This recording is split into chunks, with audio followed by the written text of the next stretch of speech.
So we are going to be having a look at embedding a neurodiversity-affirming culture in early years, what that means, what it looks like, and how literally from tomorrow morning you can start the process of embedding a possibly new, or maybe just really embedding an approach that you've kind of maybe started to kind of have a look at and started to think about how we can really look at really diving deep into this and really making sure that it just runs through the heart of absolutely everything that we do. So at the bottom of my slide are ways that you can get hold of me. I will pop those up at the end as well, and encourage as many of you as possible. All 600 to start following me would be absolutely fabulous, but I will pop up my details at the end. But it's a Wednesday evening, it's January, you're taking up your precious time, spending your time with me this evening. So I think it's only fair that I tell you a little bit about me. Hopefully, Claire, you've seen my slide flick over, because that was a bit that I was worried about. So yeah, if you have. All good. Brilliant, thank you very much. So yeah, my name is Cheryl Warren, and I have been working within the early years and childcare sector for 30 years. I've been around a long time. I've been an early years educator. I've worked within family centres. I've been SENCO. I've been lead SENCO. I've been a quality inspector for the National Day Nursery Association. I've been a lecturer within a further education college, so teaching students on their childcare qualifications, and various other things kind of in between. And then about 4 years ago, just because the way that life was heading for me, I decided to set up by myself. So I am now the owner director of a Perion training, and I work predominantly with nurseries and schools up and down the UK, and deliver training days, CPD days, inset days, keynotes at conferences, which are lovely. But the best thing that I love doing is actually as a consultant going into the settings and really supporting on the shop floor, if you like, with regards to really embedding that neurodiversity affirming practice and supporting the educators in really understanding the children that they feel are providing them with some challenges, maybe not understanding where the behaviours are coming from, maybe not knowing the best route to take for support. So I work with settings on bigger projects, looking at policy, practice, paperwork, and really embedding this practice within their settings. And I absolutely adore that. They're the days where I come home covered in flour. My notepad has got scribbles all over it for the children that come over and are really curious as to who I am. So yeah, they are my favourite days. I'm lucky enough to do what I do within the UK, but I've also started to do some work internationally. I've spoken in Romania and in Malta, and I've got some other possibilities on the horizon for that this year as well. As Claire mentioned, I have a podcast, and I will share those links with you again at the end as well. I've won some awards for the work that I do, and I have my first publication, my first book coming out in April, all around neurodiversity in early years. So if this is something that floats your boat this evening, if this is something that you are super interested in, then as Claire said, join me on my mailing list, on my socials, and you'll get to hear all of the details of that coming through and where to find links to other bits and pieces that I do. So yes, I've got these 30 years experience, and yes, all of that is wonderful. But the reason I do what I do predominantly is because I am mum. And I am mum to my two beautiful boys, and there they are on the screen. I think it's really important that whenever we're talking about neurodiversity, neurodivergence, we're talking to people who have lived experiences, and I have those. I'm not neurodivergent myself.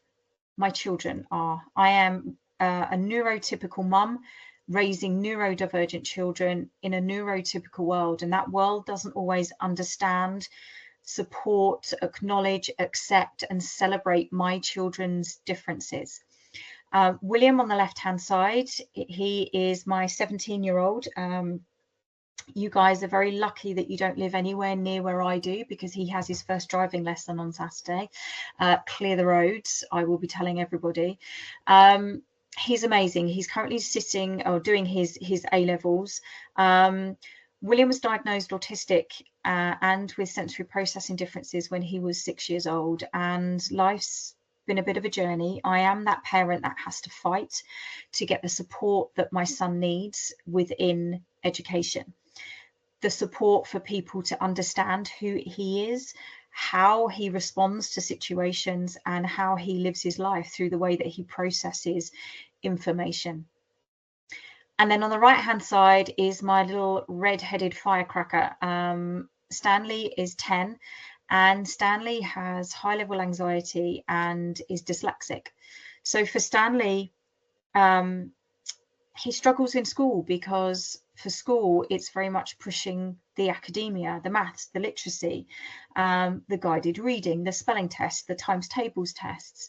That's not where my son shines, but because the emphasis is placed so much on those subjects that he tells himself that he's stupid, he's thick, he can't do it, he's rubbish, what's the point? Which is really, really hard to hear from your child. My child, who describes school as prison and describes school like child abuse, he is a doer, he is the creative, he is the one that wants to be outside and the sporty one. And they're the things that don't seem to be given the same weight as the maths and the literacy do. So we spend lots of time, my husband and I, affirming my children's neurotype, raising their self-esteem, raising their confidence, and supporting them to have that real sense of achievement in what they can do. Because the world is constantly telling my boys of the things that they can't do. And this is where we start to flip the narrative. We really need to focus on what our children are able to do. And also think about the fact that it's not that our children won't do things. It's that our children can't do things because of the way that their brain is processing things differently. So yes, I'm passionate because I have my work experience, but I'm also extremely passionate because I have my lived experience raising my two boys. So I want to start by looking at the difference in equality and equity. And this is a really kind of powerful image that can help us understand the difference. So we know, and we hear a lot, don't we, about equal opportunities. We have to provide equality for our children. And yes, I'm not denying that. But what we have to do actually is go one step further. And we have to see and provide a position and offer a position of equity for our children. So if you have a look at the image on the left hand side, we've got a baseball game happening the other side of the fence, and we've got three people that want to be able to see the baseball game. So if we're coming from an equality lens, we kind of go, oh, okay, so let's provide every child, every individual with the same thing, give them all a box to stand on to be able to watch the game. From an equality perspective, equal opportunities. But that's not ensuring that every single one of those people can experience the same level of success. Whereas if you look at the image on the right hand side, by viewing our children through an equity lens, it's about how we understand that individual's needs. So the guy on the left doesn't need a box. He can experience and enjoy the baseball game without a box. No accommodations, no adaptations are required. The guy in the middle, assessing his need, he needs one box. To experience the same level of success as his peer on the left, he needs one box to experience success of that game. And the guy on the right-hand side, when assessing his need, he needs two boxes. Now, every one of those individuals is able to experience the same thing and experience the same level of success because we have identified need, assessed need, and put in the accommodations and the adaptations that that individual needs. So the basis of neurodiversity affirming culture is seeing our children through an equity lens. And what we ultimately have to understand is that Our children do well when they can. Let me say that again. Children do well when they can. Our children are not doing the things that are causing the adults challenge because of any level of kind of from a victim mentality, or I want to do it because I want to be vindictive, I want to upset the adults, I want to cause as much distress to everybody else around them, I want to upset, annoy and aggravate the adults. They're not. The behaviors that you're seeing in front of you from the neurodivergent children that you have are because of a response to the situation that they're in.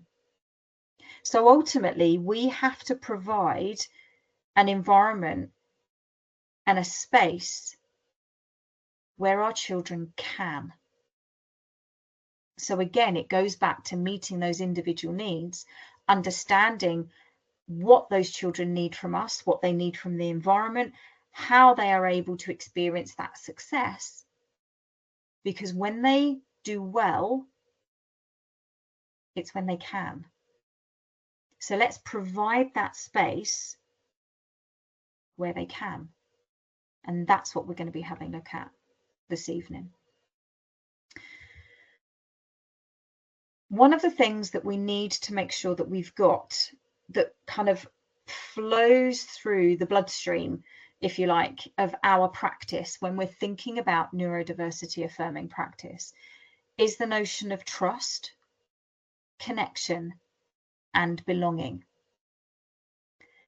If we have those three things, our children feel emotionally safe. And if our children feel emotionally safe, they're able to go and learn and engage and interact and progress and develop and enjoy what is going on around them.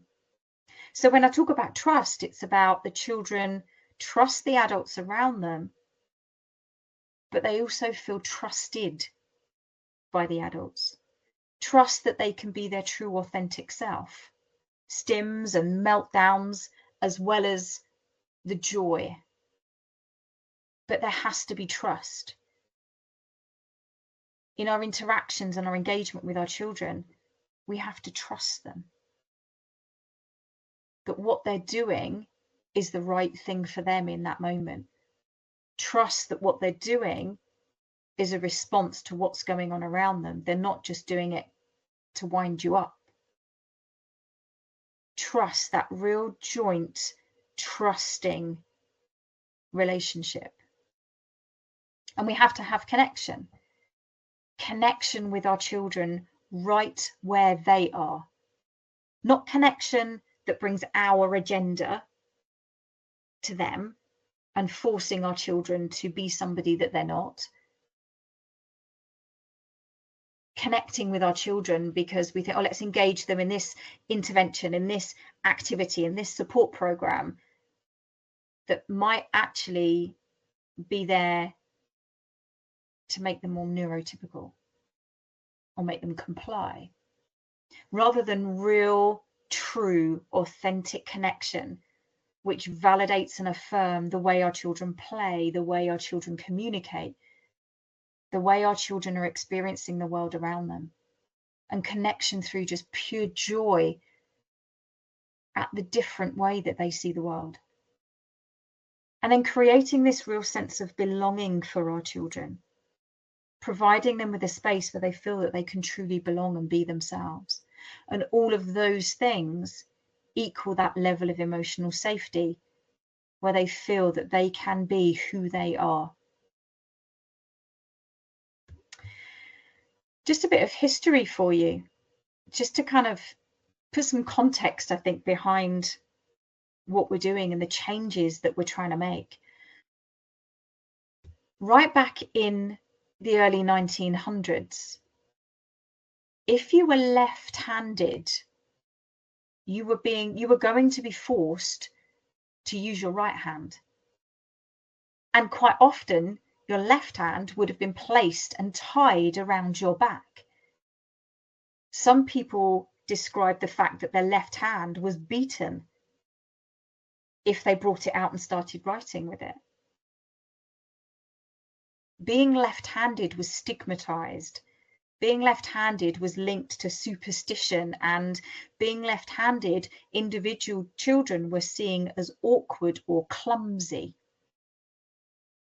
Now, this sounds barbaric, this sounds horrendous, and yes, absolutely it is.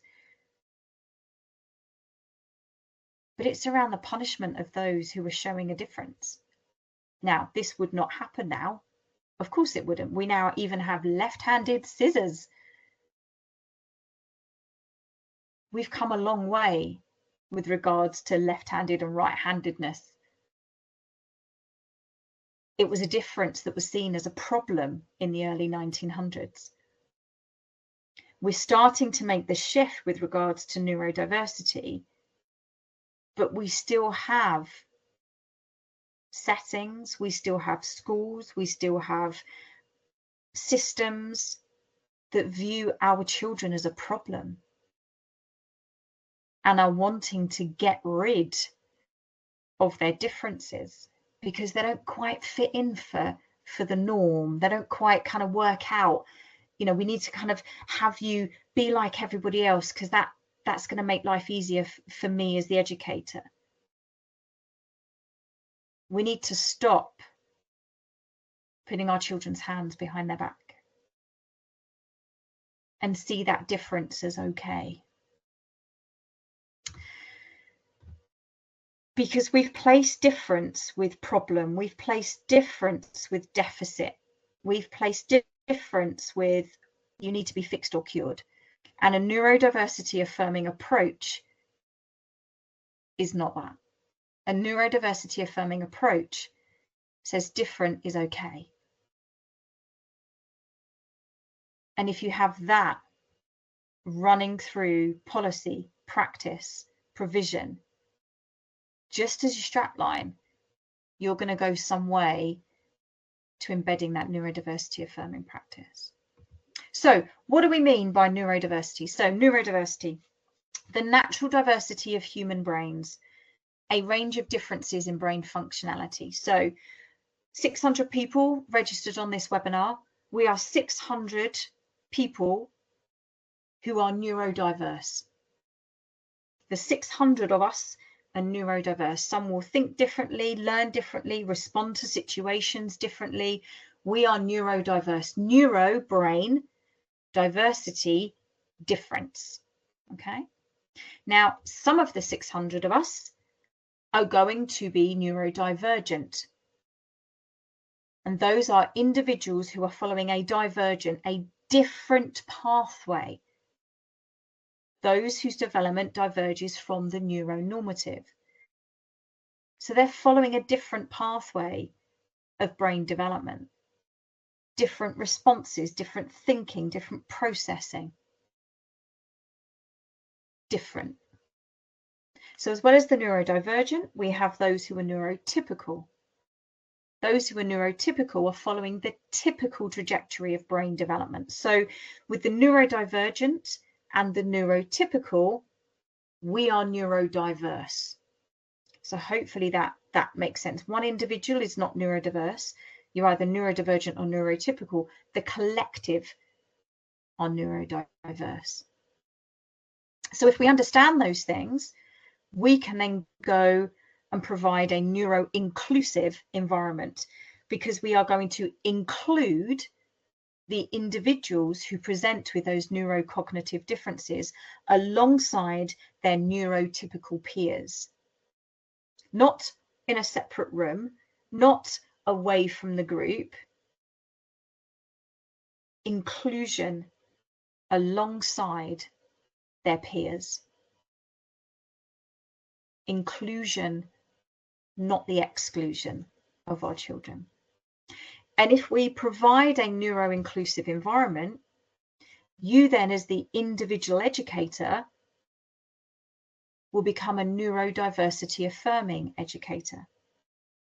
And by that, you have a belief in a strength and rights-based approach to neurodevelopmental differences and provide support and adaptations that affirm neurodivergent identity. That is what being neurodiversity affirming means. So I'm just going to break that down a little bit further for you, because there's lots of big words in there, isn't there? And kind of work it, well, how do I get my head around that? So neuroaffirming, affirming, is to declare one's support for. So this is saying, do you know what? Who you are, how you play, how you communicate. I am going to be there right behind you 100%, waving the pom-poms, affirming, validating, accepting, and celebrating all of those differences that you are showing me that you have. Who you are is amazing. How you do things is amazing. And I am going to understand the struggles and the challenges that you're facing. I'm going to be curious as to the behaviors that you're showing me so that I can really help and support you. Because I am right there with you 100%, affirming your neurotype. And it's a belief that our children are here, a belief and an understanding that they're not going anywhere, a belief that this is not about fixing or curing their neurotype to make them more neurotypical. My children do not need to be fixed or cured of their differences. There is nothing wrong with my children. My children are different, and different is okay. So it's a belief in that difference.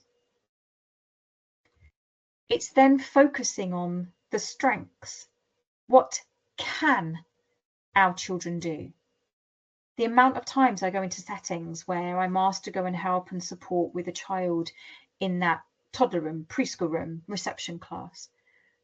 And I say, okay, perfect. Tell me about this child. I want to know. Tell me. They can't do this. They refuse to do that. They don't do this. They're always doing this. This is a problem. This is what upsets others. They won't listen. I want to know what they can do. Because we can get so drawn into the tough bits and the challenges. And because we're looking constantly assessing need and comparing them against their neurotypical peers, we look at what they can't do. So quite often I will go, after they've told me this whole long kind of narrative of what this child can't do, I will observe the child for 15, 20 minutes or so. And quite often on my little bit of paper on my clipboard, I run out of paper of all the things that I've seen that child can do. And that's the bit we need to focus on. We then break down the fact that it's a rights-based approach, so promoting and protecting human rights. All of our children have a right to an education. All of our children have a right to an education. All of our children have a right to play. Not that they have a right to play in a neurotypical way, but all of our children have a right to play. Our children play differently. The way that our children play doesn't have to make sense to you. Just understand that it makes sense to them and promote their right to play in their way. Protect and promote their human rights as an individual with their wonderful and beautiful uniqueness. So it's thinking about those neurodevelopmental differences. So when we're talking about different neurotypes, when we're talking about neurodivergence, we're talking about things like autism, ADHD, PDA, pathological demand avoidance, dyslexia, dyspraxia, dyscalculia, sensory processing differences, Tourette's, OCD. Those differences that influence how the brain functions and predominantly the impact on social cognitive and emotional functioning. So we then have a duty and a responsibility to put accommodations and adaptations in place to support our children. Flexibility in your curriculum offer. If you're in a school, flexible seating. For some children, just sitting on a carpet is something that they can't do. Not that they won't, they can't. Thinking about their sensory differences, thinking about the impact of other children sitting really close to them. Thinking about children that have shoes on, shoes off. Children that require their safe foods at meal times. Children that require their headphones or their fidgets or their wobble cushion, or children who require a sensory diet, need movement for regulation. How are you providing those adaptations and those accommodations? And then the last bit, thinking about identity. Every child has the right to an identity, and their neurotype is part of their identity. So being a neurodiversity-affirming educator is understanding, affirming, supporting that element of their identity. And again, going back to their neuro-identity may be different, but it's not a deficit. So I just want to think for a minute about this strength-based approach. And one of the things that we can do right from the get-go when thinking about embedding this approach in our settings is to change the narrative, the conversation, the talk that we have in our settings about our children. So things like they don't want to do it. No, this won't work for that child. They refuse to follow directions, or they'll never be able to do that independently, so we won't bother. We need to flip the narrative, and we need to be, like I said earlier, the curious educator. So they don't want to do it. Okay, I want to be asking why. Why are they not engaged in this activity? What's going on for that child in that moment?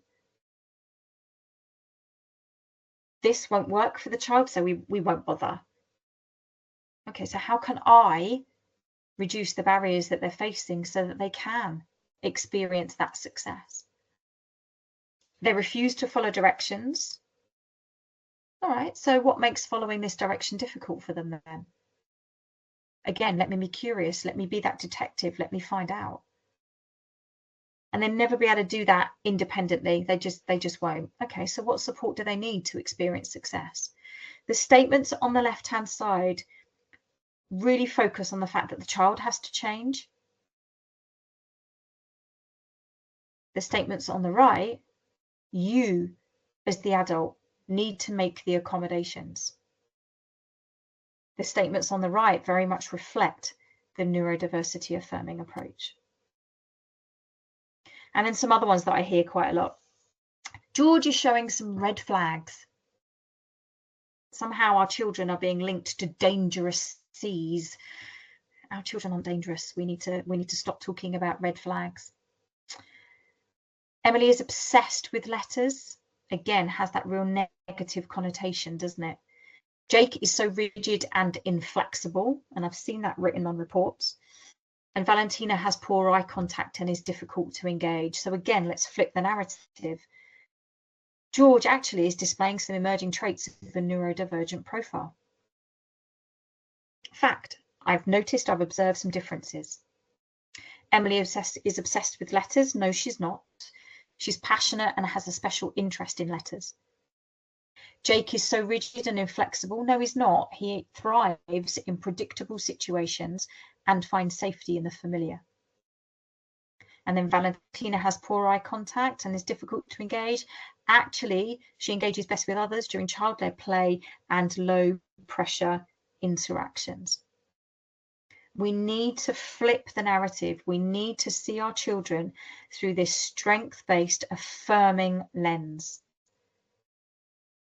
and wipe away the narrative that tells everybody that that child, George, Emily, Jake, or Valentina, are a problem, because they're not a problem. So going back to those things that we spoke about right at the beginning with regard to trust. So our children need to feel heard. And quite often our children express their wants and their needs through their behavior. So hear their voice.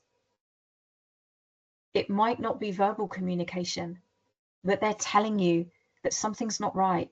They're telling you they don't feel safe. They're telling you they're distressed. They're telling you how they want to play and what they want to play with. Trust them. They want to feel heard.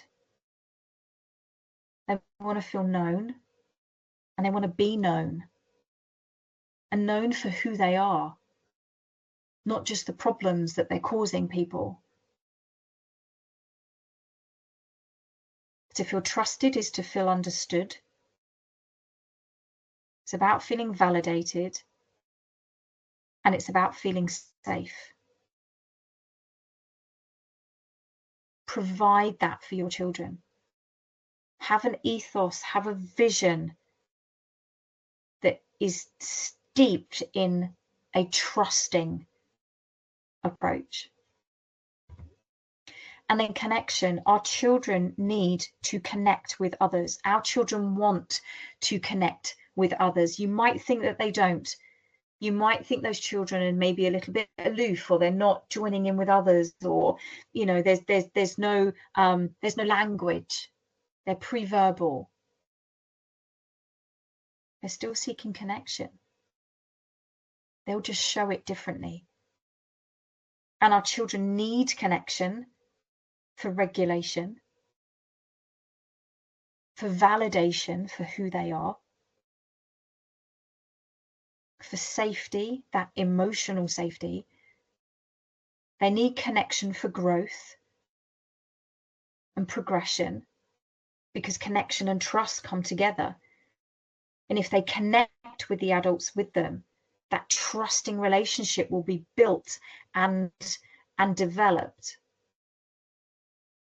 And then they may be willing to do things they haven't done before, because they trust you. So you can support them to have new experiences for growth.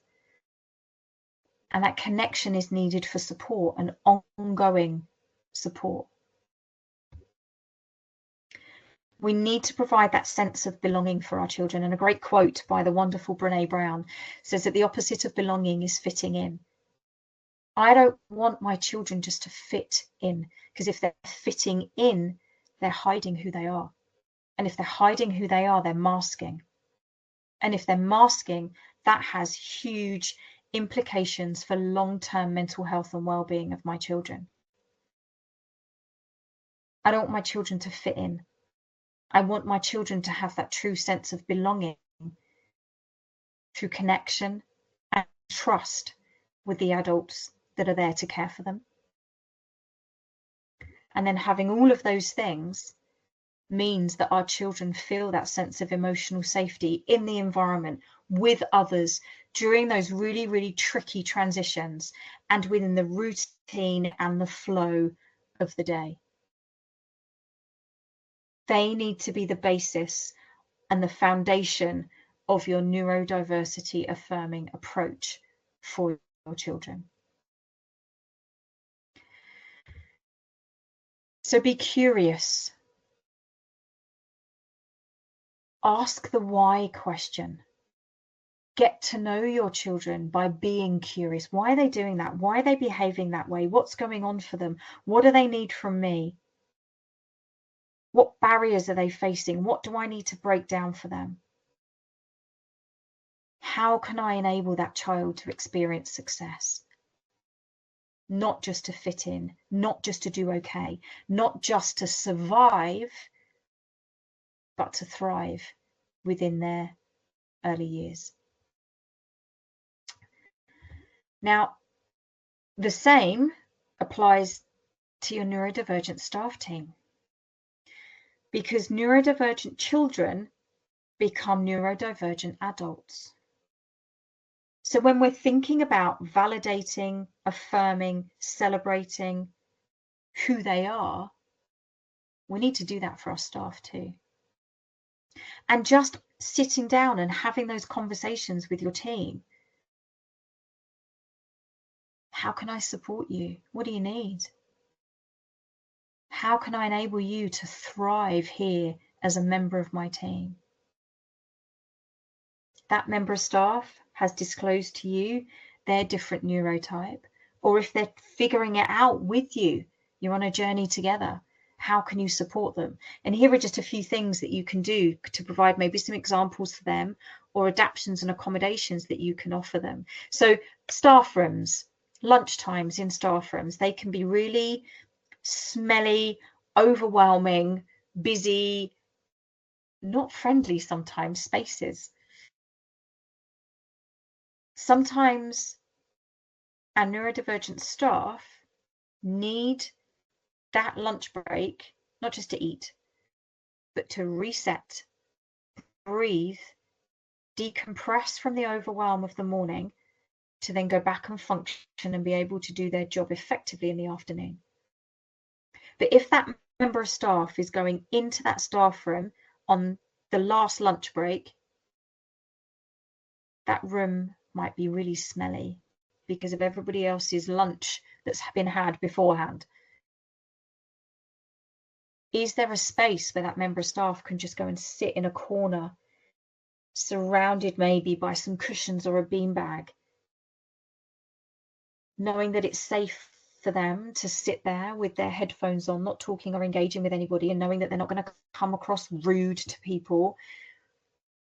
What if that member of staff, whatever shift they're on, took the first lunch break?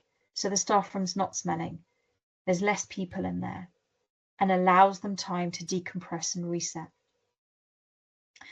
Turning the lights off is an amazing accommodation and adaptation for your children, but also for your staff. This time of year, we've got the lights on all the time, the false lighting, lack of natural daylight. It can be overwhelming. It can just be one extra thing that adds to the sensory overwhelm. But just turning the lights off, turning them down, having some soft lighting can make a massive difference. Think about the regular break times that your team member might need to have. They might just need to step out every 45 minutes or so, just for a couple of minutes, just to take a breather. How can you accommodate that? How are you then going to be able to do that so you can get the best out of your member of staff? If you support your neurodivergent staff, you are going to get more out of them, and they are going to thrive with you. If you're asking your neurodivergent staff to finish a report, write a report, complete an assessment for a child, give them an example of what is expected. Because quite often there's miscommunication, there's misunderstanding. You expect them to be able to do it. They don't want to ask you because they know that you're expecting that they should be able to do it, but they're not sure how to do it. They might take your instructions very literally and not kind of read between the lines, and therefore not produce what you want them to produce. So be really clear. I need you to do one of these. Fill out the form that way. It's really clear then. There's no ambiguity. And then the last one really there is just to provide some regular check-ins with your neurodivergent staff. Just regular well-being conversations. How you doing? Where are we at? How you feeling? Have we added anything to the day or the space that's causing overwhelm for you right now? How can I help you? What do you need from me to thrive and experience success alongside your colleagues? Have those conversations. And also, just as a caveat, please be aware that you might have young members of staff who are just starting to understand their own differences because they're now working in an environment where these differences with the children are being observed, recognized, and discussed. So you could be offering support to a member of staff who's finding things a little bit tricky right now. So be compassionate, be empathetic. Just like we do with our children, we're providing safe spaces for our children. Provide those safe spaces for your team members too. So thank you. Thank you for spending this time with me this evening. Thank you for opening up your mind, your ears and your heart to a possible different way of approaching our children and supporting our children in a way that may be different to what you've done before, but in a way that is going to enable you to provide these amazing safe spaces for your children. And if you can provide those spaces for your children, as a parent, thank you. So, as Claire said right at the beginning, come and join me on my mission to create the best, wonderful spaces for our neurodivergent children. So if you're on Instagram, if you're on Facebook, come over and join me. I'd love to hear my phone buzzing with all my new followers.